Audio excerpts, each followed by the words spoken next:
옆에 분과 한번 인사할까요? 잘 오셨어요. 특별해야 되는데 매번 보던 분이지만 모른 척 해야 되나? 라고 생각할까 하다가 다 아니까 그냥 편하게 하겠습니다. 정말 지금 교사분들이 앉아 계시는데 정말 이 귀한 자리에 또 오신 여러분, 주님의 부르심에 따라 또 헌신하고자 하는 우리 교사분들, 또 여러분들의 보이지 않는 수고와 기도, 또 아이들을 향한 그 헌신들 주님은 다 기억하고 계시고, 또 오늘 예배를 통해서 하나님이 부어주시는 그 은혜가 여러분들 가운데 충만하기를 간절히 축원합니다. 오늘 이 본문을 잘 보시면 여러분들이 잘 아는 본문이죠. 야곱이 등장하는데 야곱의 지금 상황은 어떤 신세입니까? 세 글자로 도망자의 신세다라고 하는 거예요. 아버지의 형을 속이고 축복을 가로챈 뒤에 또 그 형에서의 그 불타는 분노를 피해서 그냥 정처 없이 길을 떠나게 되어졌다라고 하는 것입니다. 그 야곱에게는 아무것도 없었어요. 가진 것이라고는 이 베델, 그 꿈속에서 보았던 하나님의 약속, 내가 너와 함께 있어 내가 어디로 가든지 너를 지키며 너를 이끌어 이 땅으로 돌아오게 할지니라. 그러니까 이 약속만 그에게 있었다라고 하는 것이죠. 그러니까 두려움과 걱정 가운데서 수백 킬로미터를 걸어왔던 그 야곱의 눈에 무언가 보이기 시작합니다. 바로 우물이 보이기 시작하는 것이죠. 이 성경에서 우물을 보면 단순히 그냥 물을 깃는 그런 장소의 의미보다는 만남의 장소고, 그러니까 인생의 전환점이 되어지는 장소고, 또 하나님의 섭리가 극적으로 펼쳐지는 그런 장소인 것 같습니다. 아브라함의 종 이 우물가에서 이삭의 아내가 될 리브가를 만났고, 훗날 모세는 우물가에서 십보라를 만나게 되어지는 것처럼 우물은 하나님의 그 계획 속에 있는 사람들이 운명적으로 마주치는 그런 거룩한 교차로와 같은 곳이다라고 하는 것입니다. 그러면 지금 이 자리에 앉아 있는 교사 여러분들에게 묻고 싶습니다. 여러분들에게 있어서 여러분들의 반은 어떻습니까? 매주 어쩔 수 없이 찾아가는 그런 장소입니까? 아니면 아이들 너무 소란하고 나를 피곤하게 하는 그 친구들을 만나는 그런 장소입니까? 그러니까 여러분들에게 있어서 여러분들의 반은 어떻습니까? 매주 토요일 날마다 기다려집니까? 우리 친구들을 내일 만나게 되네, 너무나 기쁘다라는 생각입니까? 아니면 또 주일이네, 또 아이들을 만나야 되나? 라는 생각이 드십니까? 오늘 이 말씀을 통해서 하나님께서 깨닫게 하길 원하시는 것은 바로 여러분들이 계신 그 곳, 그 교실이 바로 우물가, 야곱의 우물가라고 하는 사실입니다. 우연히 배정되어진 장소가 아니라 하나님께서 우리 선생님들과 다음 세대의 그 소중한 영혼들을 만나게 하시는 곳, 바로 거룩한 약속의 장소, 또 하나님의 놀라운 구원의 역사가 시작되는 그 섭리의 공간이 바로 여러분들이 있는, 여러분들이 매주 주일마다 가게 되어지는 여러분들의 반임을 믿으시길 바랍니다. 10절 한번 같이 읽어보겠습니다. 10절 한번 같이 읽어보겠습니다. 시작. 야곱이 그 외삼촌 라반의 딸 라헬과 그 외삼촌의 양을 보고 나아가 문화계에서 돌을 옮기고 외삼촌 라반의 양떼에게 물을 먹이고. 아멘. 자, 야곱이 도착한 우물 아기에는 지금 뭐가 덮여 있습니까? 뭐가 덮여 있죠? 큰 돌이 덮여 있는데, 이 돌이 얼마나 크고 무거웠든지 그 지역의 목자들은 모두가 힘을 합쳐서 그 돌을 옮길 수 있었다라고 이야기를 합니다. 그래서 그들은 서로 기다리는 것이 그들의 규칙이고 간습이었다라고 하는 것이죠.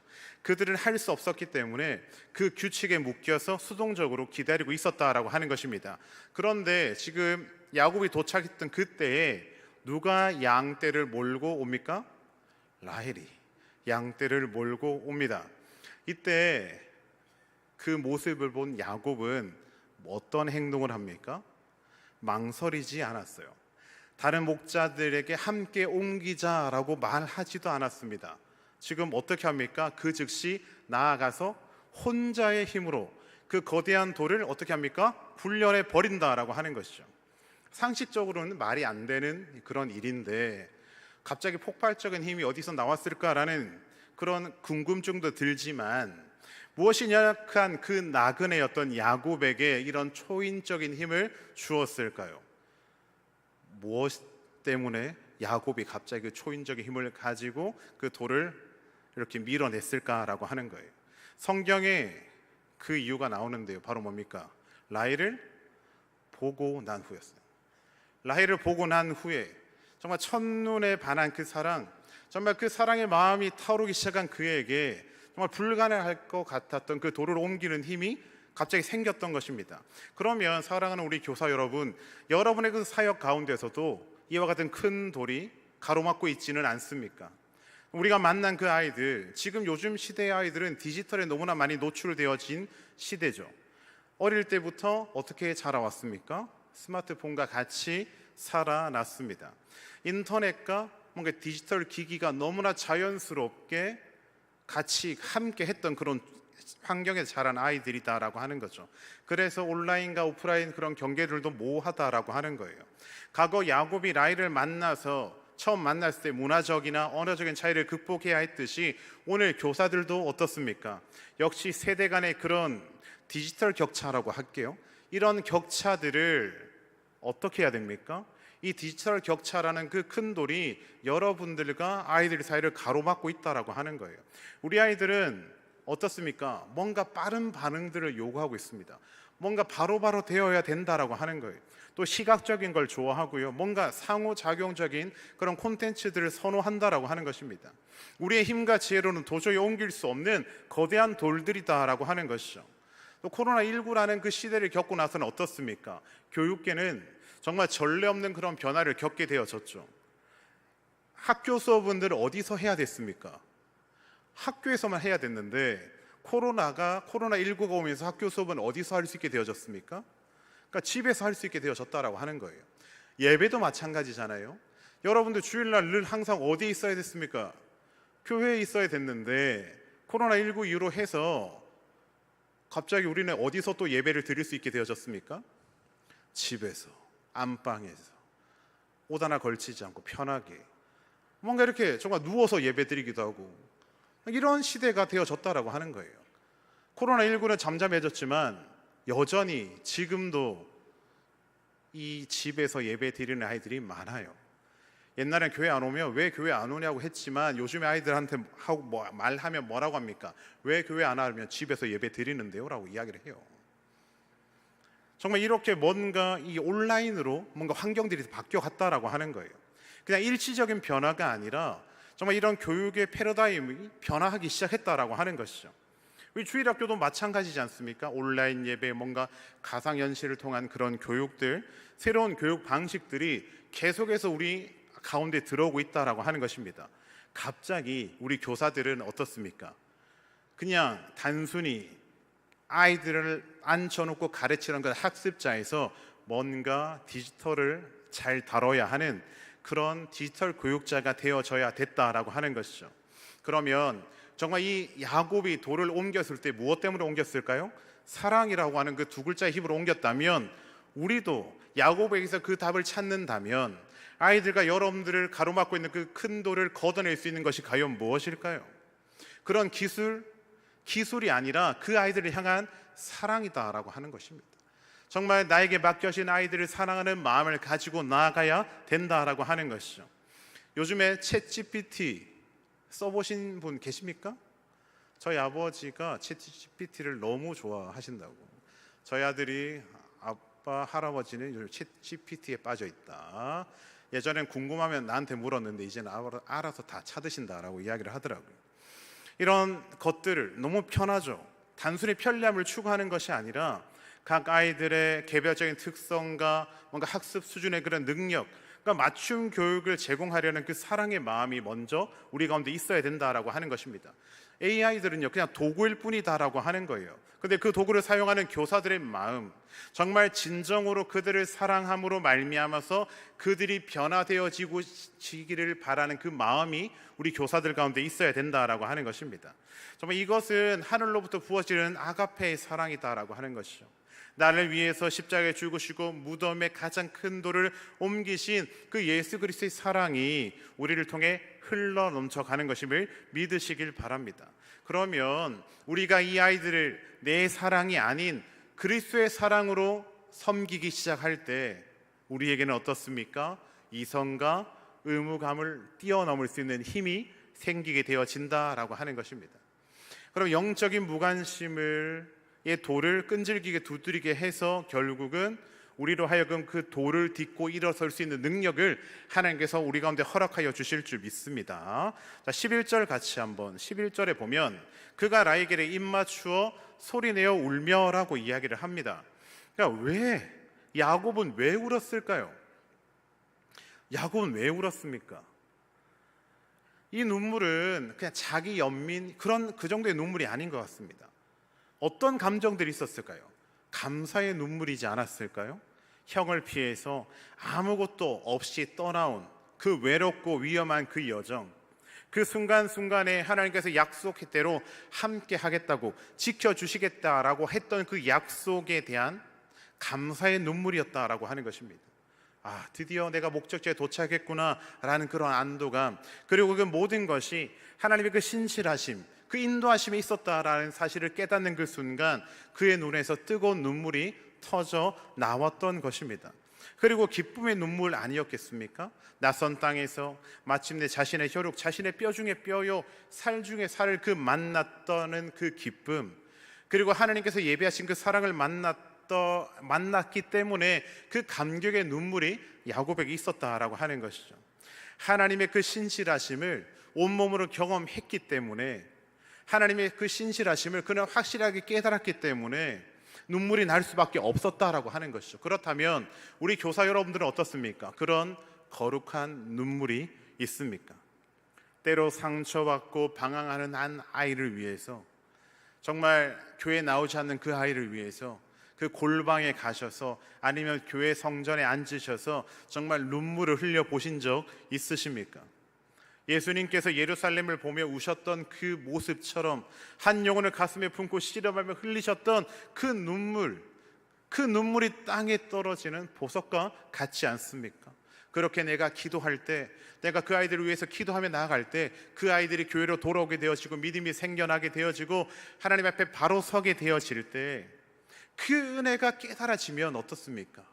내가 그 아이를 위해서 흘렸던 그 눈물보다 더 많은 눈물이 여러분들 가운데 흘려지지 않습니까? 정말 그 은혜가 필요하다라고 하는 거예요. 그렇다면 우리 사랑하는 교사 여러분, 아이들을 위해서 흘리는 눈물, 여러분들의 그 눈물을 부끄러워하지 마십시오. 그 눈물은 여러분이 그저 지식을 전달하는 그런 교사, 그것이 아니라 한 영혼을 사랑하는 목자임을 증명하는 가장 확실한 증표다라고 하는 거예요.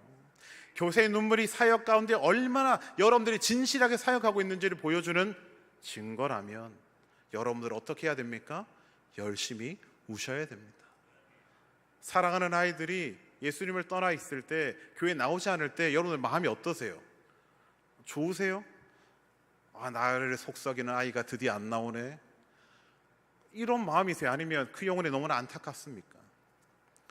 우리 아이들이 주님을 잃어버리면, 지금 어린 그 나이 때 하나님을 제대로 만나지 못하면 그들은 대학 가서요 교회 나오지 않아요.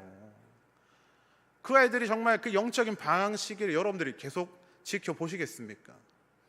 늘 말하지만 교회는 어떻습니까? 청년부 회장하고 나면 그때부터는 그 뒤로, 그 다음 연도부터는 그 친구는 어떻게 되어집니까?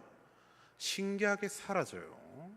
왜 사라진지 모르겠는데 기가 막히게 사라졌다가 언제 나타납니까? 결혼할 때쯤 돼서 갑자기 또 나타나서, 그러니까 그렇게 열심히 했던 친구들, 또 전도해보면 내가 옛날에 청년회 회장까지 했었는데, 그러니까 안 나오는 영혼들이 너무나 많다라고 하는 거예요. 그러니까 아이들 한 명 한 명의 영혼을 그냥 소모품처럼 생각해서는 안 된다라고 하는 거예요. 너무나 귀한 주님의 자녀들이다. 그러면 이 자녀들을 위해서 우리는 어떻게 해야 됩니까? 거룩한 눈물을 계속해서 흘려야 할 줄 믿습니다. 자, 사랑은 그냥 감정으로만 머무르지 않습니다. 진정한 사랑, 그 사랑이 있다면 반드시 행동으로 나타나게 되어진다라고 하는 것인데, 이 12절부터 18절을 보시면 야곱은 자신의 신분을 밝히고 라반의 집에 한 달을 머뭅니다. 정말 약사 빠른 그 라반은 이 능력 있는 야곱을 오래 붙잡고 싶어서 품삯을 제안하죠. 그때 야곱은 어떻게 합니까? 무슨 대답을 합니까? 18절 한번 같이 읽어보도록 하겠습니다. 18절 시작. 야곱이 라헬을 더 사랑함으로 대답하되 내가 외삼촌의 작은 딸 라헬을 위하여 외삼촌에게 7년을 섬기리이다. 아멘. 이 시대에는 신부를 맞이하기 위해서는 신부의 집에 지참금을 내야 됐는데, 지금 야곱은 돈이 있었습니까? 없었습니까? 야곱에게 있었던 건 뭐라고 했습니까? 하나님의 약속밖에 없었다라고 하는 거죠. 그런데 그 자신의 노동력을 지참금으로 대신하겠습니다 라고 이야기를 합니다. 그 라헬이라는 그 여인이 얼마나 소중했는지, 얼마나 귀중한 존재였는지 그는 자신의 정말 환기 같은 그런 시간을 바쳐서 증명해 보이고 있다라고 하는 것입니다. 이것은 예전의 야곱의 모습과는 다르죠. 사랑이 생기더니 계산하는 사람이 아니라 아낌없이 주는 사람으로 변하게 되어졌다라고 하는 것입니다. 20절 한번 같이 읽어볼게요. 20절입니다. 시작. 야곱이 라헬을 위하여 7년 동안 라반을 섬겼으나 그를 사랑하는 까닭에 7년을 며칠같이 여겼더라. 아멘. 이게 헌신의 비밀이다라고 하는 것입니다. 자, 7년을 날수로 하면 며칠일까요? 맞추시면 최든 전도사님이 선물 보내줄 겁니다. 이야기 된 겁니다. 이야기 된 거. 최든 전도사님은 답을 알고 있습니다. 왜? 제가 한번 내줬기 때문에. 답이 3초 안에 답이 없으시면 넘어갈게요. 2555일이에요. 맞추신 분은 최든 전도 따로 이야기하시면 돼요. 아시겠죠? 다 찾아가시면 안 돼요. 선착순 한 분으로 하겠습니다. 2555일이에요. 그 뜨거운 태양 아래서 때로는 정말 추위 가운데서 노동을 해야 되는 긴 시간이었다라고 하는 거예요. 그런데 오늘 우리가 읽은 성경은 7년이 그에게는 어떻게 느껴졌다라고 이야기합니까? 며칠같이. 7년이 며칠같이 느껴집니까? 제가 이 교회 온 지 몇 년 됐을까요? 4년 차인데 이 4년이 어떤 시간이었을까요? 며칠 같은 시간이었습니다. 자, 왜 이런 일이 가능할까요? 왜 며칠 같이 여겨졌을까요? 답은 사랑하는 까닭에 라고 이야기하잖아요. 정말 주일학교 사역 쉽지가 않아요. 디지털 기술은 또 끊임없이 변하고 있잖아요. 여러분들이 뭔가 배워가면 다음날 내가 배워서 딱 갔는데 아이들은 뭐라고 합니까? 다 지났는데요. 뭔가 배워가지만 아이들에게 가서 내가 배워서 가지만 아이들은 이미 지났다라고 이야기합니다. 구식이 될 수 있었다라고 하는 거예요.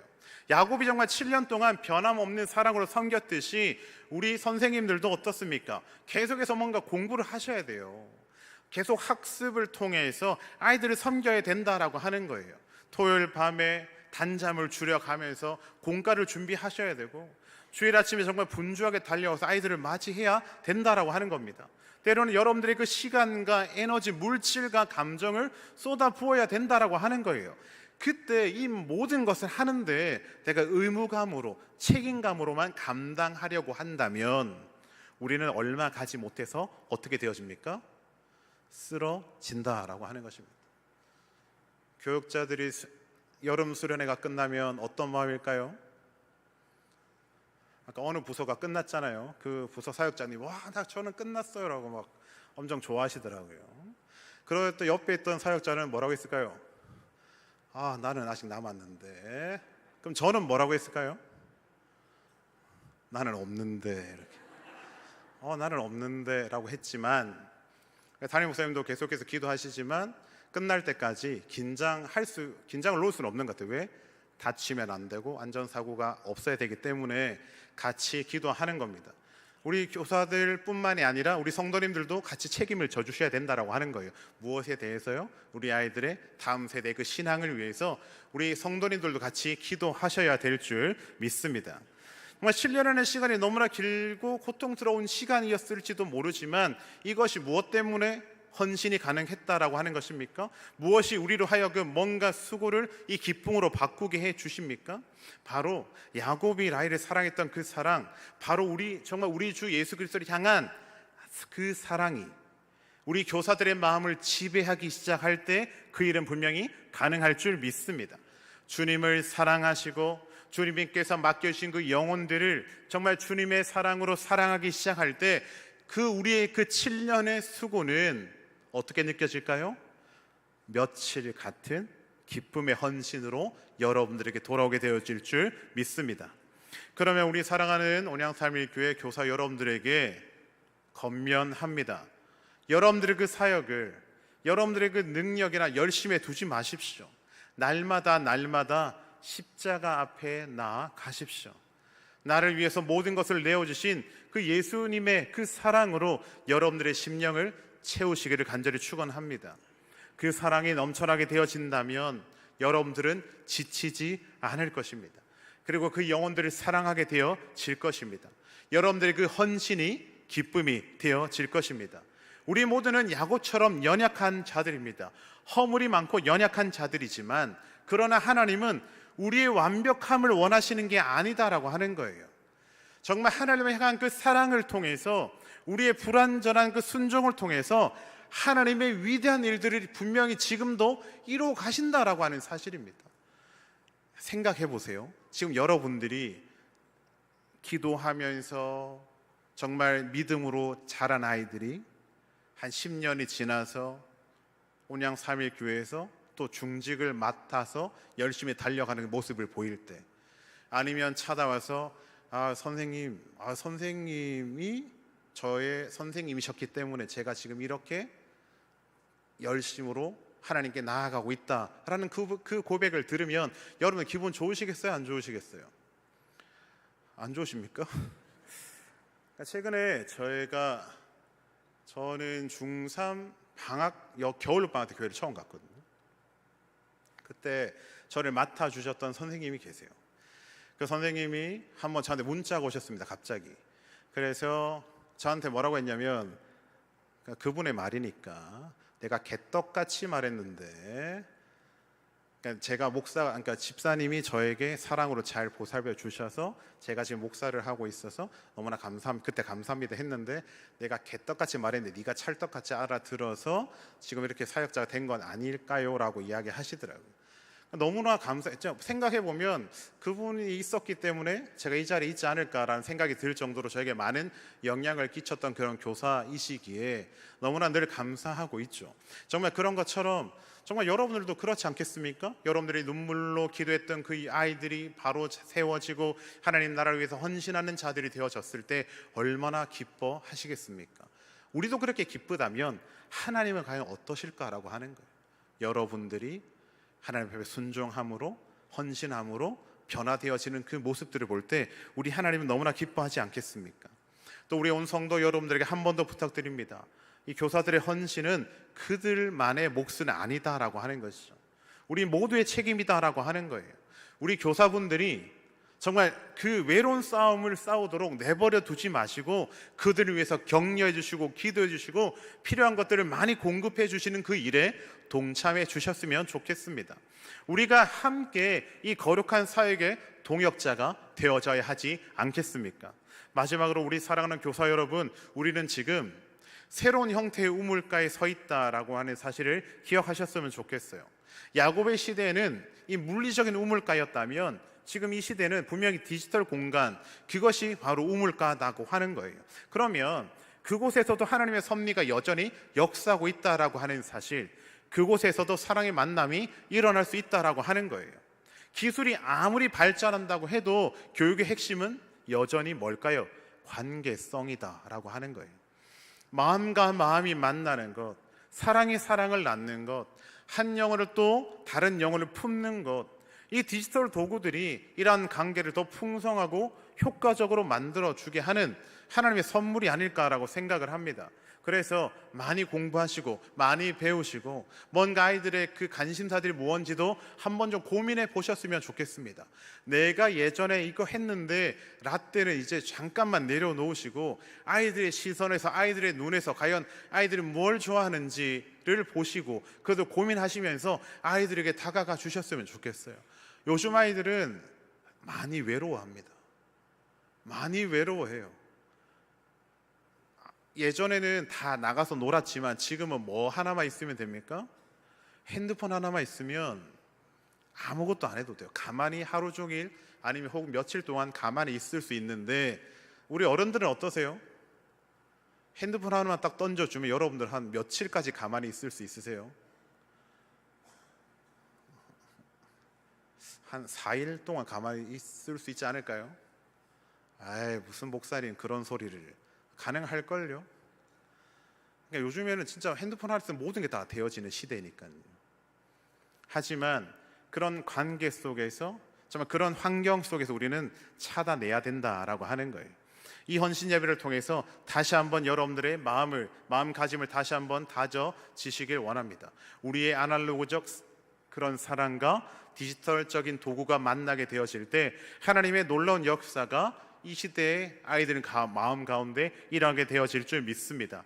특히 여름 성경학교가 이제 시작되어졌고 수련회도 이제 시작되어졌는데, 우리가 드리는 이 헌신 예배를 통해서 다시금 우리 교사들은 마음을 다잡으시고 또 우리 성도님들은 다시금 기도의 불을 같이 붙여주셔서 우리 아이들이 믿음의 거목으로 자라나게 되어지고 이 세대를, 이 한국교회를 짊어지고 가는 미래 세대로 잘 세워질 수 있도록, 그런 믿음의 열매들이 계속해서 맺혀 나가질 수 있도록 그 소망을 가지고 달려감으로 말미암아 하나님의 은혜함들이 나타나게 되어지는 우리 온양삼일교회 교육부가 되어질 수 있도록 여러분들이, 교사들이 계속해서 기도해 주셔서 정말 그 하나님의 은혜가 또 이번 수련을 통해서 나타나게 되어지고 우리 다음 세대 아이들이 하나님의 살아계심을 깨닫고 느끼고 주님 안에서 비전을 발견함으로 그들의 삶들이 변화되어질 수 있도록 여러분 모두가 기도해 주셨으면 좋겠습니다. 이 시간 다 같이 한번 기도합시다.